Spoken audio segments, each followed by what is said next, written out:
el senador Ariel Ávila, experto en temas de conflicto. Senador, buenos días y gracias por estar en 6 AM. Gustavo, buenos días y un saludo a toda la mesa. Muy amable por la invitación. Bueno, hay unas clasificaciones que tiene el gobierno nacional, los grupos armados organizados, los grupos delincuenciales organizados y los grupos armados organizados residuales.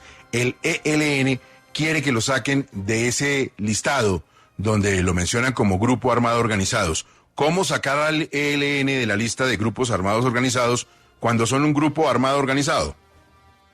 Bueno, Gustavo, entonces, mire, la petición del ELN de que lo saque del listado como un grupo armado organizado, de facto ya está hecha. Ya el ELN, el gobierno le reconoció una categoría política y hay una mesa de negociación. Pero en términos militares, estratégicos, de seguridad, pues un grupo armado organizado es un grupo de crimen organizado y por tanto pues debe tener esa categoría, pero de facto ellos tienen el reconocimiento político. Yo creo que, en cambio, Gustavo, la ausencia de que el ELN no haya querido prorrogar el cese al fuego obedece a dos razones. Una es sus divisiones internas, que no las pudieron zanjar en el Congreso que hicieron. Y dos, que como yo le dije la vez pasada, yo creo que las negociaciones están heridas de muerte. El gobierno nacional y la oficina del alto comisionado tomó una decisión de negociar con el Frente Comuneros del Sur en Nariño. Para mí eso fue un error y eso pues ha provocado la parálisis de esta negociación. Pero digamos, yo creo que tener o no la categoría de GAO no es el fondo de lo que está pasando. Pero entonces, senador, es más grave de lo que parece, porque eso querría decir que la negociación se fue a pique, porque están dando una excusa, un florero de Llorente que no es la realidad, y lo que está detrás de todo eso es primero la molestia por esa negociación, pero la división del ELN para, como grupo, tomar decisiones en conjunto.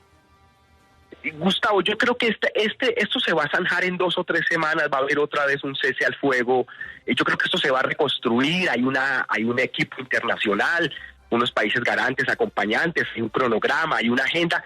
Yo creo que esto se solventa, pero vuelvo y repito, yo sí creo que esto es mucho más grave de lo que parece. Esto no es solo una categoría que ya el gobierno de entrada se las quitó, es mucho más grave y ya no veo el tiempo necesario para reconstruirla. Sobre todo, esta decisión del gobierno del Frente Comuneros del Sur hirió muy fuerte la negociación y yo no veo que eso se vaya a bajar rápidamente. Es que, Gustavo, llevamos 6 meses en lo mismo, de crisis en crisis, y la agenda no avanza.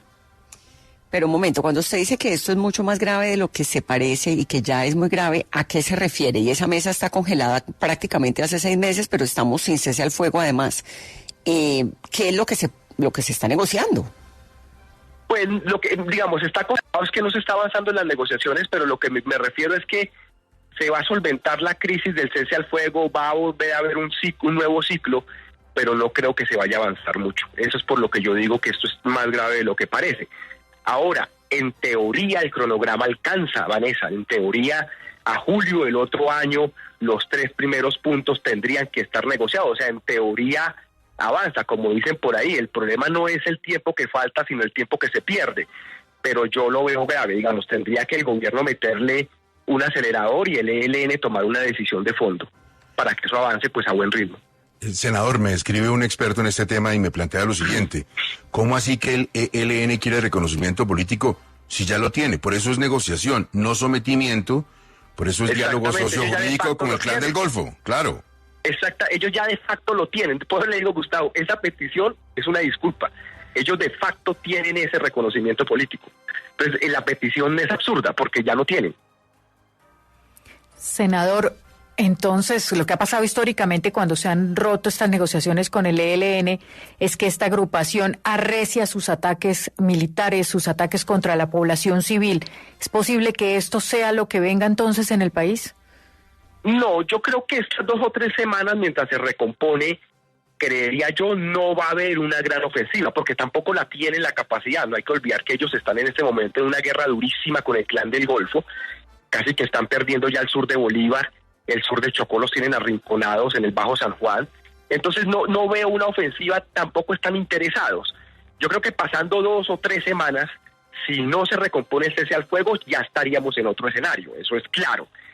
Y también el gobierno pues puede tomar la decisión de seguir en la mesa en medio del conflicto. También esa es una opción que no se tiene que descartar. Senador, ¿y qué pasaría si la ofensiva fuera del ejército ahora que tiene autorización? Nada, en teoría nada tendría que pasar. El ELN debería entender si el ejército lanza una ofensiva, pues en todo caso esas son las reglas de la negociación. Para eso hay protocolos, hay unos países garantes y hay unos países verificadores. Eso no tendría, en teoría, obviamente va a tener un impacto, pero en teoría sobre el papel no tendría que tener ningún impacto, además porque fue el ELN el que no quiso prorrogar el cese. Bueno, el acuerdo con las FARC tomó 2 periodos presidenciales. ¿El del ELN cuántos? ¿3, 4?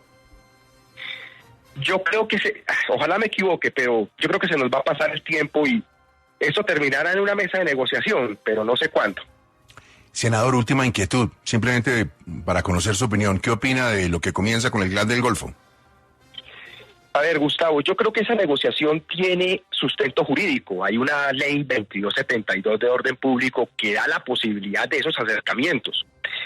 Entonces la posibilidad de que exista la mesa está, pero el suelo donde está la mesa no existe porque no hay marco jurídico para el sometimiento.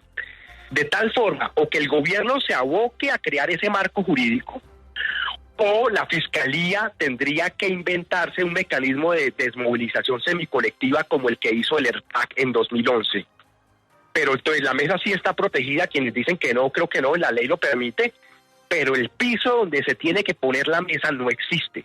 No hay marco jurídico para el sometimiento colectivo. O se inventan un tema semicolectivo, o el gobierno se tiene que abocar a presentar una ley inmediatamente de sometimiento para que esté aprobado a finales de año, si es que se aprueba.